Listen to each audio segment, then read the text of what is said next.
47 ਦੇ ਵਿੱਚ ਭੱਜੋ ਭੱਜ जी ਉਸ ਦਿਨ ਮੈਂ ਛੂਣਿਆਂ ਵਾਲੀ ਪੈਲੀ 'ਚ ਡੰਗਰ ਪਿਆ ਚਰਾਣਾ ਪਾਡਰੋਂ ਲੁੱਟ ਮਾਰਦਾ ਜਿਹਨੂੰ ਤੁਸੀਂ ਆਂਦੇ ਜੇ ਜੀ 1947 'ਚ ਜੀ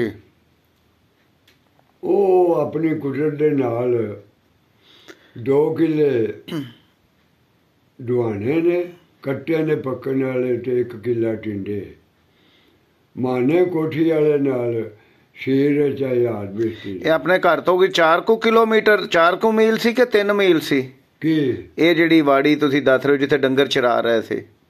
ਉਹਨੇ ਉਹ ਆਪਣੀ ਪਹਿਲੀ ਤੋਂ ਘਰ ਤੋਂ ਪਿੰਡ ਤੋਂ ਘੱਟੋ ਘੱਟ 2 ਕਿਲੋਮੀਟਰ ਬਣ ਜਾਂਦਾ ਹੈ। ਠੀਕ ਹੈ ਉੱਥੇ ਤੁਸੀਂ ਚਰਾ ਰਹੇ ਸੀ?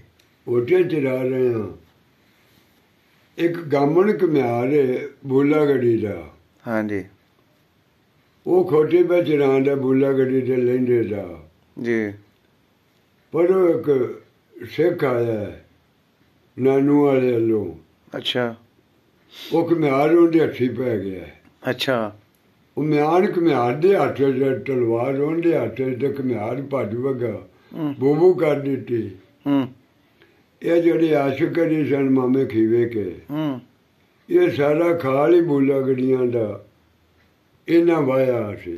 ਅੱਛਾ ਇਹ ਕੋਈ ਮੁੰਨੀ ਫੜ ਕੋਈ ਡੰਡਾ ਕੋਈ ਹੱਥ ਵਾਲਾ ਟੋਕਾ ਕੋਈ ਜੰਡਰੇ ਦੀ ਢੋ ਖੇਡਦਾ ਹੈ ਬੰਨੇ ਪਾਉਣ ਵਾਲੀ ਭੱਜੇ ਜਾਣ ਬੂਲਾ ਗੜੀ ਨੂੰ। ਬਾਬਾ ਜਮਾਲ ਸੈਨੇ ਦਾ ਪਿਓ ਪੜੋ ਕਾੜੀ ਪੰਡ ਲਈ ਆਉਂਦਾ ਹੈ ਕੁਰਿਆਂ ਵਾਲੇ ਵੱਲੋਂ ਮੈਨੂੰ ਆਂਦਾ ਬੰਦੇ ਜਿਹਾ ਫਲਾ ਬੂਲਾ ਗੜੀ ਵੱਲੋਂ ਸਿੱਖ ਪੈ ਗਏ ਡੰਗਰ ਭਜਾ ਪਿੰਡ ਨੂੰ।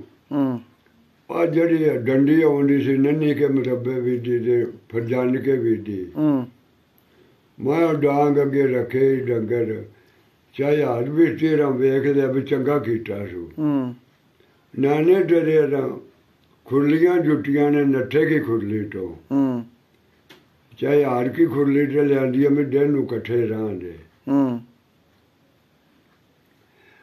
ਅੱਗੇ ਆਇਆ ਤੇ ਸਰਦਾਰ ਖੋਕਰ ਬਜ਼ੁਰਗ ਫੜੀ ਹੈ ਨੰਨੇ ਕੀ ਖੁਰਲੀ ਤੇ ਖੜਾ ਹੈ ਬਾਕੀ ਮੁਲਕ ਕੋਈ ਛਵੀਆਂ ਗੰਡਾਸੇ ਬਰਛੀਆਂ ਪਾਲੀ ਵੱਡੀ ਸਾਰੇ ਪਿੰਡ ਨੇ ਵੀ ਬੂਲਾ ਗੜੀ ਵੱਲੋਂ ਸਿੱਖ ਪੈ ਗਏ। ਮਲਕ ਅਸਲ ਮੁਖਲਾ ਬਜ਼ੁਰਗ ਲੈ ਕੇ ਪੁਲਰਾਂ ਮੁਰੱਬੇ ਦੀ ਗੋਠ ਤੇ ਉਹ ਖਬਰ ਆ ਗਈ ਬਈ ਇਹਨਾਂ ਮਾਰਿਆ ਰਾਬਾ ਉਹ ਸਿੱਖ ਨੂੰ ਤੇ ਉਹ ਜ਼ਖਮੀ ਹੋ ਗਿਆ।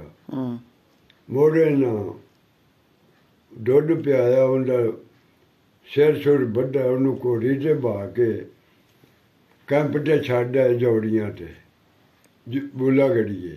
ਅੱਛਾ ਸਾਰਾ ਪਿੰਡ ਮਾਰਿਆ ਨਹੀਂ ਫਿਰ ਉਹਨੂੰ? ਜਾਨੋ ਨਾ ਮਾਰਿਆ ਬਲਕਿ ਦੁੱਧ ਗਰਮ ਕਰਕੇ ਪਿਆਇਆ ਉਹਨੂੰ ਪੱਟੀਆਂ ਵੱਡੀਆਂ। ਮੁਸਲਮਾਨ ਚ ਫਿਰ ਵੀ ਰਹਿਮ ਮੁੜ ਰਾਤ ਮੇਰਾ ਬਾਪ ਕੋਠੇ ਤੇ ਜੀਰੀ ਦਾ ਦਾਦਾ ਮੁਰਾਦ ਫੱਜਾ ਫਟੇ ਪੁਰੀਆ ਅਲੀ ਮੁੰਡ ਕੋਗ ਅਨਵਰ ਲੰਬਰਦਾਰ ਮੇਰੇ ਬਾਪ ਆਖਣਾ ਮੁਹੰਮਦ ਅਲੀ ਉਹ ਮੁਰਾਦ ਉਹ ਲਾਲਾ ਫੱਜੇ ਖਾਂ ਉਹ ਚੌਧਰੀ ਅਲੀ ਮੁਹੰਮਦ ਅਨਵਰ ਲੰਬਰਦਾਰ ਉਹ ਬਾਗ ਅਲੀ ਵੀ ਜਾਗਦੇ ਰਵੋ ਸਿੱਖ ਨਾ ਪੈ ਜਾਣ ਸਿੱਖ ਇਹਨਾਂ ਤੋਂ ਚੱਲਣ ਡਰਨ ਤੇ ਇਹ ਸਿੱਖਾਂ ਤੋਂ ਡਰਨ। ਹਾਏ ਹਾਏ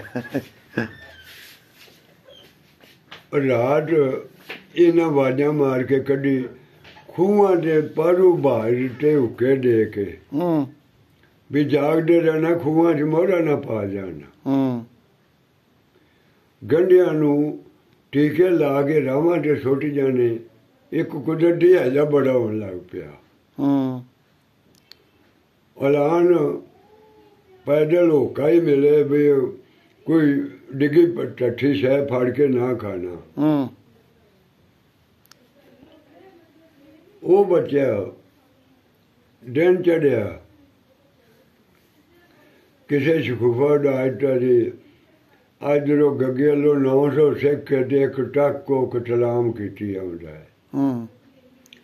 ਮੁੱਢ ਦੁਕਾਨ ਟੱਪ ਗਿਆ ਲੁਹਾਰਾਂ ਦੇ ਫਤਿਹਪੁਰੀਆਂ ਦੀ ਖੁਰਲੀ ਤੋਂ ਲੱਗ ਕੇ ਬਾਹਰਲੀ ਮਸੀਤ ਤਿੱਕਰ ਆਦਮ ਸਾਰਾ। ਸਾਡੇ ਘਰ ਪੱਟੀ ਦੀਆਂ ਬੁੱਢੀਆਂ ਨੇ ਚਾਹੇ ਹਾਰ ਬੀਸਤੀ ਕੇ ਘਰ। ਆਪਾਂ ਰਾਮ ਬੀਬੀ ਨੂੰ ਮੇਰੇ ਬਾਪ ਨੇ ਛੁਰੀ ਫੜਾਈ ਹੈ, ਆਪ ਕੁਹਾੜੀ ਲੈ ਕੇ ਬੈਠਾ ਹੈ। ਇੰਨਾ ਕੁ ਬੂਹਾ ਉਹਨਾਂ ਦਾ ਸੀ ਉੱਚਾ, ਬੰਦਾ ਲੰਮਾ ਪੈ ਕੇ ਲੰਘ ਆਉਂਦਾ ਸੀ। ਮੇਰੇ ਬਾਪ ਆਖਿਆ ਰਾਮ ਬੀਬੀਏ ਜੇ ਕੋਈ ਆ ਗਿਆ ਤੇ ਤੂੰ ਉਹਦੀ ਆਖੇ ਛੁਰੀ ਮਾਰਨੀ ਤੇ ਮੈਂ ਗਿੱਟਾ ਵੱਡਾ ਨਾ ਕੁਹਾੜੀ ਨਾਲ ਉਹਨਾਂ। ਆਪਾਂ ਰਾਮ ਬੀਬੀ ਤੇ ਮੇਰਾ ਬਾਪ ਉੱਥੇ ਬੈਠੇ ਨੇ। ਆ ਸੀਮਾ ਬੁਰੜੇ ਬਲੀ ਦੀ ਕੁਛੜੇ ਇਹਨੂੰ ਲੈ ਕੇ ਮਾਈ ਸੈਨਾ ਘੂਰੇ 'ਚ ਵੜ ਗਈ। ਦੂਜੇ ਦਿਨ ਹਾਂ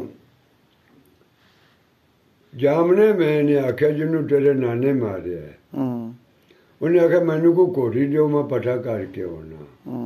ਮਲਕ ਅਸਲਮਾਨ ਦਾ ਘੋੜੀਆਂ ਕਲੀਆਂ ਛੱਡ ਉਹ ਘੋੜੀ ਤੇ ਬਹਿ ਗਏ ਤੇ ਬਸਤੀ ਨੂੰ ਸਾਰੇ 9-10 ਪਿੰਡੋਂ ਫਿਰ ਕੇ ਉਹਨੇ ਆਖਿਆ ਕੋਈ ਪਾਣੀ ਲਾਈ ਬੈਠਾ ਹੈ, ਕੋਈ ਹਲ ਪਿਆ ਬਾਂਹਦਾ, ਕੋਈ ਪੱਠੇ ਪਿਆ ਪਾਉਂਦਾ, ਅਮਨ ਚੈਨ।